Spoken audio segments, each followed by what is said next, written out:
पिछले एक हफ्ते में दो यूट्यूब चैनल्स पर गाज गिरी है। बोलता हिंदुस्तान एक यूट्यूब चैनल जिसको लेकर यूट्यूब को भारत सरकार के सूचना और प्रसारण मंत्रालय की तरफ से एक लेटर आता है जिसमें यह मांग की जाती है कि बोलता हिंदुस्तान को ब्लॉक कर दिया जाए। बोलता हिंदुस्तान को यह भी नहीं बताया जाता है कि किस वजह से आपका चैनल बंद किया जा रहा है। यूट्यूब अपने ईमेल में उन्हें यह कहता है कि साहब हम आपको नहीं बता सकते क्योंकि कारण गुप्त हैं। बोलता हिंदुस्तान के अलावा एक और चैनल है जिसका नाम है लोकहित इंडिया। उनके जो संपादक हैं उनका यह कहना है कि उनका मोनेटाइजेशन खत्म कर दिया गया है, यानी कि इसका मतलब यह कि अब वो अपने चैनल के जरिए एक नया पैसा नहीं कमा पाएंगे। इस चैनल के जो सब्सक्राइबर्स हैं उनकी संख्या 10 लाख से ज्यादा है, उसे खत्म कर दिया गया है। इसके अलावा पिछले कुछ दिनों से कुछ और भी हो रहा है दोस्तों।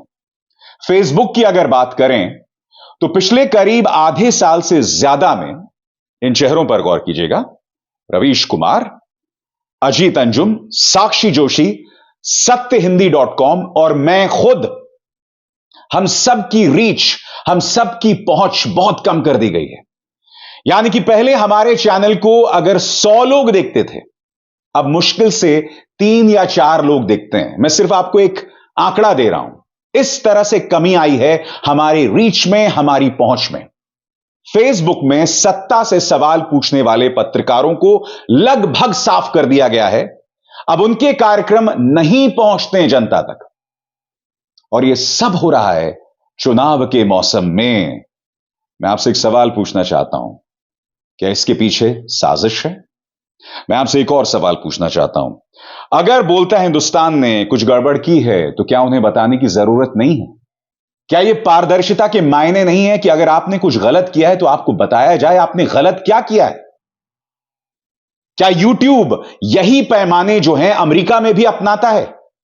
मैं आपसे समझना चाहता हूं, अगर आप अमेरिका में कोई चैनल बंद करते हैं तब क्या आप उस चैनल को यह कहते हैं कि हमें अमेरिकी सरकार की तरफ से फरमान आया है कि हमें आपका चैनल बंद करना है, मगर हम आपको कारण नहीं बताएंगे?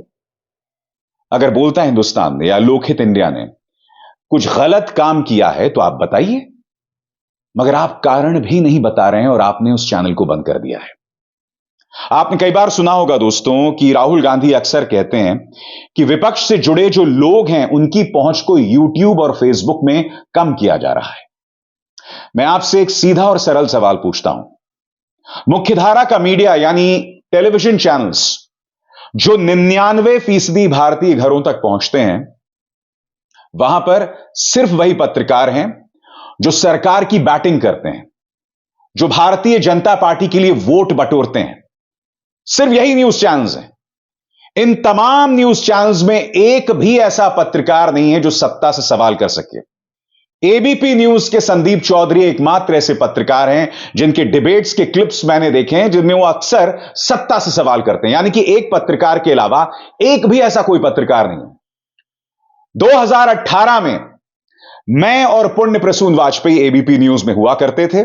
हमारे लिए ऐसे हालात पैदा कर दिए गए कि हमें उस न्यूज चैनल को छोड़ना पड़ा। उस कहानी में मैं नहीं जाना चाहूंगा। मैं आपसे एक सवाल पूछना चाहता हूं, जब मोदी सरकार राजनीतिक तौर पर 56 इंच के सीने की बात करती है तो मैं आपसे समझना चाहता हूं, यह कैसा 56 इंच का सीना है जो सवालों का सामना नहीं कर सकता? 10 सालों में आपने एक प्रेस कॉन्फ्रेंस नहीं किया। आप उन पत्रकारों को बर्दाश्त नहीं कर पा रहे हैं जो सत्ता से सवाल करते हैं और फिर आप यह कहते हैं कि हमारी निडर राजनीति है, हम घर में घुस के मारते हैं। अरे घर के पत्रकार जो तुमसे सवाल करते हैं उनके लिए तुम रोजी रोटी के रास्तों को खत्म कर रहे हो, उनके लिए तुम ऐसे हालात पैदा कर रहे हो कि वो अब कहीं काम नहीं कर सकते। वो बात छोड़ दीजिए। मैं आपको बतलाना चाहता हूं कि मैं 2 प्लेटफॉर्म से जुड़ा था दोस्तों, HW news, news click. HW news पर इनकम टैक्स के इतने रेड मारे गए। याद कीजिए, स्वर्गीय विनोद दुआ वो भी HW न्यूज के लिए कार्यक्रम किया करते थे। उन पर देशद्रोह का केस किया गया, वो किसी तरह से बच गए। आज विनोद दुआ हमारे बीच नहीं है, मगर HW न्यूज को इतना परेशान किया गया, इतना परेशान किया गया, HW न्यूज बंद हो गया। इत्तेफाकन मैं HW न्यूज के लिए कार्यक्रम किया करता था, सुनिए सरकार। फिर बारी आई न्यूज क्लिक की। न्यूज क्लिक जो आवाज बना वंचितों की, पिछड़ों की, शाहीन बाग, किसान आंदोलन, और इत्तेफाक देखिए कि फरवरी 2021 को ईडी रेड मार देती है और आज 3 साल बाद जिस ईडी ने रेड मारा उसने आज तक चार्जशीट दाखिल नहीं की। न्यूयॉर्क टाइम्स में एक आर्टिकल आता है, तब तक मोदी सरकार कुछ नहीं करती है न्यूज क्लिक के सामने, मगर जैसे ही न्यूयॉर्क टाइम्स में आर्टिकल आता है तो आप आतंकवाद की धाराओं में न्यूज क्लिक के संपादक प्रबीर पुरकायस्थ को जेल में डाल देते हैं। तो एक तरफ प्रबीर पुरकायस्थ को आतंकवाद की धाराओं में आपने जेल में डाल दिया है, दूसरी तरफ आयकर विभाग यानी इनकम टैक्स ने न्यूज क्लिक के बैंक खातों को फ्रीज कर दिया है। इसका अर्थ क्या हुआ? जिस तरह से कांग्रेस के बैंक खातों को फ्रीज कर दिया था आयकर विभाग ने, उसी तरह से न्यूज क्लिक के बैंक खातों को फ्रीज कर दिया है। और आप जानते हैं न्यूज क्लिक में कई लोग काम करते हैं, उनके एडिटर्स हैं, कैमरामैन हैं, उनके ऑफिस में काम करने वाले लोग हैं जो चाय बनाते हैं। इसका अर्थ क्या हुआ? न्यूज क्लिक अपने स्टाफ को 1 पैसा नहीं दे पा रहा है। मैं आपसे एक बात समझना चाहता हूं, इस तरह से आपने उनके बैंक खातों को फ्रीज कर दिया। आपको यह भी परवाह नहीं है कि बैंक खातों को फ्रीज करने की वजह से ऐसे कई लोग हैं जो रोजी रोटी नहीं कमा पा रहे हैं, बाहर नौकरियां नहीं हैं, क्योंकि आपने ऐसा माहौल पैदा कर दिया है कि नए चैनल्स नहीं आ रहे हैं, नए डिजिटल प्लेटफॉर्म स्थापित नहीं हो सकते हैं, क्योंकि इस वक्त कोई रेवेन्यू मॉडल नहीं है। मैं फिर आपसे समझना चाहता हूं, जो न्यूज चैनल्स दंगा भड़काते हैं आप उन पर कोई कार्रवाई नहीं करते, आप उनके बैंक खाते फ्रीज नहीं करते, मगर जो वंचितों की आवाज बनते हैं आप उन पर रेड्स मारते हैं, उनके खातों को फ्रीज करते हैं। ऐसा क्यों भला? मेरी खुद 2 दिन तक पूछताछ हुई थी और आप जानते हैं उस पूरे पूछताछ पे मैंने आपके सामने वीडियो किया था। मैंने खुद सवाल किया था कि अगर मैंने चाइनीज एजेंडा को आगे बढ़ाने का काम किया है तो मुझे बताइए मैंने ऐसा कौन सा कार्यक्रम किया है न्यूज क्लिक के लिए, या ऐसा कौन सा कार्यक्रम किया है जिसमें मैंने भारतीय मानचित्र को गलत ढंग से पेश किया है। अगर मेरे प्रधानमंत्री चीन के मुद्दे पर मुंह पर ताला लगा लेते हैं, चुप्पी साधे रहते हैं, और अगर मैं उस पर सवाल करता हूं तो मैं चाइनीज एजेंडे को आगे नहीं कर रहा हूं। अगर मेरे 21 जवान शहीद हो जाते हैं और मैं प्रधानमंत्री की खामोशी पर सवाल करता हूं तो मैं चाइनीज एजेंडे को आगे नहीं कर रहा हूं। मैं अपनी सेना के साथ खड़ा हूं, मैं अपने देश के साथ खड़ा हूं। सोनम वांगचुक लगातार सवाल कर रहा है और आपने धारा 144 लगा दी है, क्योंकि सोनम वांगचुक चरवाहों गडरियों को ले जाना चाहता है उन जगहों पर जहां वो चरवाहे गडरिए पहले अपनी भेड़ बकरियों को ले जा सकते थे, मगर चीन की वजह से अब उन जगहों पर चाइना का कथित कब्जा हो गया है। अब हमारे चरवाह वहां तक नहीं जा सकते। वहां पर आपने धारा 144 लगा दी है, वहां पर आपने ऐसे हालात पैदा कर दिए कि सोनम वांगचुक वहां जा नहीं सकते हैं। ये तमाम सवाल होंगे ना, और अगर ये सवाल किए जाएंगे तो क्या अभिसार शर्मा देशद्रोही है? मैं समझना चाहता हूं आपसे, हम एक लोकतंत्र हैं, है कि नहीं? मैं आपसे समझना चाहता हूं। मैं फिर कह रहा हूं, अगर बोलता हिंदुस्तान ने कुछ गलत किया है, कुछ भड़काऊ कार्यक्रम किया है, तो आप उन पर कार्रवाई कीजिए, मगर ये दोहरे मापदंड नहीं हो सकते हैं। मैं आपको याद दिलाना चाहूंगा न्यूज 18 का एक पत्रकार जिसने अलवर और जहांगीरपुरी के बुलडोजर पर झूठा कार्यक्रम किया था, शायद उसका नाम अमन चोपड़ा है। उसने एक झूठा कार्यक्रम किया था कि भाई जब जहांगीरपुरी में बुलडोजर चला उसी के बदले में अलवर में बुलडोजर चला। सरासर झूठी खबर। मैं आपसे समझना चाहता हूं, उसी पत्रकार पर एनबीडीएसए ने कई बार जुर्माना लगाया, उनके कार्यक्रमों को हटाया भी गया एनबीडीएसए की तरफ से। और सिर्फ यही पत्रकार नहीं था, आज तक के भी कई पत्रकार हैं, रिपब्लिक के भी कई कार्यक्रम हैं। सबसे बड़ी बात, तेजी का दम भरने वाले एक न्यूज चैनल में एक ऐसा पत्रकार है जो तिहाड़ जेल में 21 दिन रह चुका है, कथित तौर पर वसूली करते हुए वो कैमरे में देखा गया था। उस चैनल में 2 ऐसे पत्रकार हैं जिन पर महिलाओं को छेड़ने का आरोप था। खुद उसी चैनल ने अपने एक संपादक को नौकरी से बाहर कर दिया था और कुछ दिनों बाद वो उन्हें दोबारा ले आए थे। मगर ये पत्रकार फल फूल रहे हैं, जिनका चरित्र अपराधी से कम नहीं है। मैं आपसे समझना चाहता हूं, इनमें से कुछ पत्रकार जो लगातार भड़काऊ कार्यक्रम करते हैं, झूठे कार्यक्रम करते हैं। याद कीजिएगा, कोरोना की पहली लहर में इन गोदी मीडिया न्यूज चैनल्स ने लगातार झूठ बोला। उत्तर प्रदेश पुलिस को बार बार बयान देना पड़ता था कि नहीं, यह जो न्यूज चैनल चला रहा है झूठी खबर है, गलत है। जब मामला औरंगाबाद हाई कोर्ट पहुंचा, सुप्रीम कोर्ट पहुंचा, तो खुद chief justice of India Bobde ने कहा था कि अपनी अभिव्यक्ति की आजादी का गलत इस्तेमाल किया था न्यूज चैनल्स ने तबलीगी जमात को लेकर। मैं आपसे एक सवाल पूछना चाहता हूं, क्या इनमें से एक भी न्यूज चैनल बंद हुआ? आपने उन यूट्यूब चैनल्स को बंद कर दिया है जिस पर कई लोगों की रोजी रोटी निर्भर करती थी। मगर वो न्यूज चैनल्स जो रोज झूठी खबरें चलाते हैं, याद कीजिएगा उज्जैन की वो खबर, इसी न्यूज 18 ने, और वही पत्रकार जिस पर पुलिस केस था, चोपड़ा, उसी ने एक झूठी खबर चलाई थी कि छत पर खड़े होकर 3 मुसलमानों ने भीड़ पर थूका था। वो खबर ही गलत साबित हुई, मगर वो 3 मुसलमान जिनमें 2 नाबालिग थे वो जेल में थे। आपकी झूठी खबर का खमियाजा बेकसूर इंसान भुगत रहा था। मैं आपसे सवाल पूछता हूं, ये लोग बार बार झूठ बोलते हैं, दंगा भड़काऊ कार्यक्रम करते हैं, रेडियो रवांडा से कम नहीं है, मगर इन पर कोई कार्रवाई नहीं होती है।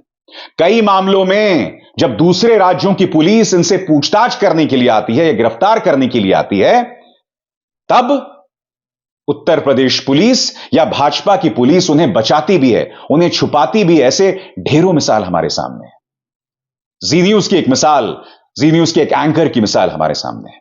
इनमें से कई चैनल्स पर जुर्माना किया गया है। एनबीडीएसए ने कहा है आप अपने कार्यक्रम हटाइए, मगर क्या ये चैनल बंद किए गए हैं? मगर आपने क्या किया? बोलता हिंदुस्तान बंद कर दिया, लोकहित इंडिया का मोनेटाइजेशन खत्म कर दिया, फेसबुक में हमारी पहुंच को खत्म कर दिया। कहने का अर्थ क्या है? ये जो यूट्यूब चैनल्स कम घरों तक पहुंचते हैं, आपने उन्हें ही खत्म कर दिया है।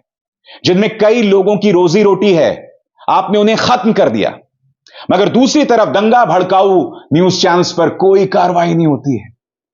झूठी वाहियात खबर करने वाले अखबारों पर कोई कार्रवाई नहीं होती है। क्यों? क्योंकि ये लोग भाजपा का महिमा मंडन करते हैं, भाजपा के लिए वोट बटोर रहे हैं। मेरा सवाल सबसे पहले यूट्यूब से, आखिर क्या वजह है कि आप बोलता हिंदुस्तान को वजह नहीं बता रहे हैं? मैं स्पष्ट कर दूं दोस्तों, अगर उन्होंने कुछ गलत किया है तो उन्हें सजा मिलनी चाहिए। आप मेरा चैनल देखते हैं, मैं कभी भी कोई भड़काऊ कार्यक्रम नहीं करता हूं। खबर जो है वो वही बताता हूं। अगर संदेश खाली की खबर है तो मैं ममता बनर्जी की आलोचना करता हूं। अगर रॉबर्ट वाड्रा अमेठी को लेकर चुनाव लड़ने की ख्वाहिश जताते हैं तो मैं कांग्रेस से सवाल करता हूं। विपक्ष के राज्यों में कुछ गलत होता है वो भी मैं आपके सामने रखता हूं। मैं आपके सामने निष्पक्षता से अपनी बात रखता हूं। मगर जो भाजपा सवालों से बचती है, सवाल पूछने वालों पर रेड मारती है, इनकम टैक्स की रेड मारती है, ईडी की रेड मारती है, आतंकवाद की धाराओं में जेल में बंद कर देती है, उनसे ज्यादा कठोरता से सवाल किए जाने की जरूरत है। उससे मैं पीछे नहीं हटता हूं और ना पीछे हटूंगा। मगर बड़ा प्रश्न यह कि जो न्यूज चैनल्स भड़काऊ कार्यक्रम करते हैं उस पर आप क्या करते हैं? मैं इस बात को समझता हूं दोस्तों कि ऐसे कई यूट्यूब चैनल्स हैं और मैं उनका नाम नहीं लेना चाहता हूं। आप जब उनके थंबनेल देखते हैं तो वो बहुत भड़काऊ होते हैं। थंबनेल मतलब जो तस्वीर आती है यूट्यूब लिंक से पहले, उसी तस्वीर को देखकर आप क्लिक करते हैं। इनमें से कई ऐसे यूट्यूब चैनल्स हैं जो बहुत ही मिसलीडिंग कार्यक्रम करते हैं कि मोदी जी रैली से भाग गए, मोदी जी चुनाव नहीं जीतेंगे।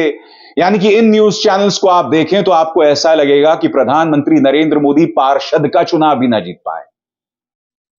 और ये अच्छे फल फूल रहे हैं चैनल। ये कौन से चैनल है आप खुद समझ जाइएगा। और मैं ये भी जानता हूं कि ये चैनल्स अक्सर चुनावों से पहले विपक्ष के लिए हवा बनाते हैं। और आप ये भी जानते हैं कि मैंने कभी भी अपने चैनल में दावा नहीं किया कि कौन सा चुनाव कौन जीतने वाला है। ये मेरा काम भी नहीं है। मैं न्यूज एनालिसिस करता हूं, जो खबर आती है उसका एनालिसिस करके आपके सामने पेश करता हूं। मगर इनमें से कई चैनल्स हैं जो चुनावों के दौरान ये दावा कर लेते हैं कि साहब भाजपा हारने वाली है, या ये होने वाला है, वो होने वाला है। ज्योतिषियों को बिठा देते हैं वो लोग कि अब मोदी जी की खैर नहीं, न जाने किस तरह के कार्यक्रम करते हैं। मैं उससे इत्तेफाक नहीं रखता हूं। उन्हें जो करना है वो करें, ये उनकी नियत है। अगर कोई चैनल, अगर कोई यूट्यूब चैनल गलत करता है, आप कार्रवाई कीजिए और आप कारण बताइए। यह लोकतंत्र है, यह अंधकार नहीं है।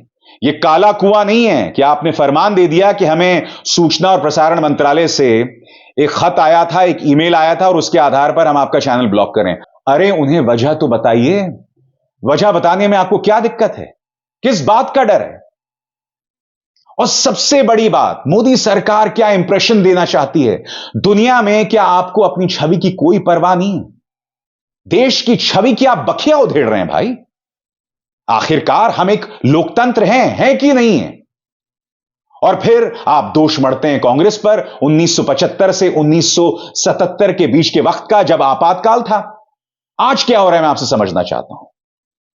इस वक्त मैं अपने कई पत्रकारों से बात करता हूं दोस्तों, जो YouTube चैनल चलाते हैं, और वो अक्सर कहते हैं कि यही हश्र बाकी प्लेटफॉर्म्स का होगा, यानी यही हश्र अभिसार शर्मा के प्लेटफॉर्म का होगा, रवीश के प्लेटफॉर्म का होगा, ध्रुव राठी, अजीत अंजुम, साक्षी, आर्टिकल 19, सत्य हिंदी, ये सब बंद कर दिए जाएंगे। मैं भाजपा से सवाल करना चाहता हूं, अगर ये सब चैनल बंद कर दिए जाएंगे तो आपको कैसा लगेगा बताइए? निंदक नीरे राखिए। अगर आप चाहते हैं आप बेहतर काम करें, तो आलोचक जो आपके काम करने पर सवाल करते हैं, उनके काम को देखिए। अरे भाई, चुनाव तो आप वैसे ही जीत रहे हैं। मैं उन लोगों में से नहीं हूं जो ईवीएम को हैक करने की थ्योरी को मानता हूं। भाई, आपने तो सिस्टम को ही हैक कर लिया है ना। चुनाव आयोग आपकी जेब में, मीडिया आपकी जेब में, एजेंसीज आपकी जेब में है। कहने का अर्थ क्या है? ईवीएम हैक करने की दलील में मैं विश्वास नहीं करता हूं। आपने सिस्टम को ही अपनी जेब में डाल दिया है। अब तो यूट्यूब भी आपकी डर से फरमान जारी कर रहा है, वजह नहीं बता रहा है। पारदर्शिता की सख्त कमी दिखाई दे रही है। यह हो क्या रहा है इस देश में भाई? बाज आइए, बाज आइए। मेरे लोकतंत्र को बदनाम मत कीजिए। शर्म कीजिए, शर्म कीजिए, लिहाज कीजिए। कितना प्यारा देश है मेरा। और सबसे खूबसूरत बात इस देश की यह है कि हम अलग अलग आवाजें होते हुए, अलग अलग सोच रखते हुए एक देश में रहते हैं, और यही हमारी खूबसूरती है। मगर आप वो खत्म कर देना चाहते हैं। आप चाहते हैं कि हर कोई एक ही अंदाज में बात करे। आप ये नहीं चाहते कि आपसे सवाल हो। तभी नई संसद के उद्घाटन में सिर्फ एक व्यक्ति के नारे लगाए जाते हैं। तभी राम मंदिर की प्राण प्रतिष्ठा में एक व्यक्ति के चेहरे पर कैमरा होता है, उसके अलावा कुछ नहीं। श्री राम कहां गए कोई नहीं जानता। सोचिए, समझिए, बाज आइए। लोकतंत्र को बदनाम मत कीजिए। बात समझ आ रही है कि नहीं आ रही है? अभिसार शर्मा को दीजिए इजाजत। नमस्कार। स्वतंत्र और आजाद पत्रकारिता का समर्थन कीजिए। सच में मेरा साथी बनिए। बहुत आसान है दोस्तों। इस ज्वाइन बटन को दबाइए और आपके सामने आएंगे ये 3 विकल्प। इनमें से एक चुनिए और सच के इस सफर में मेरा साथी बनिए।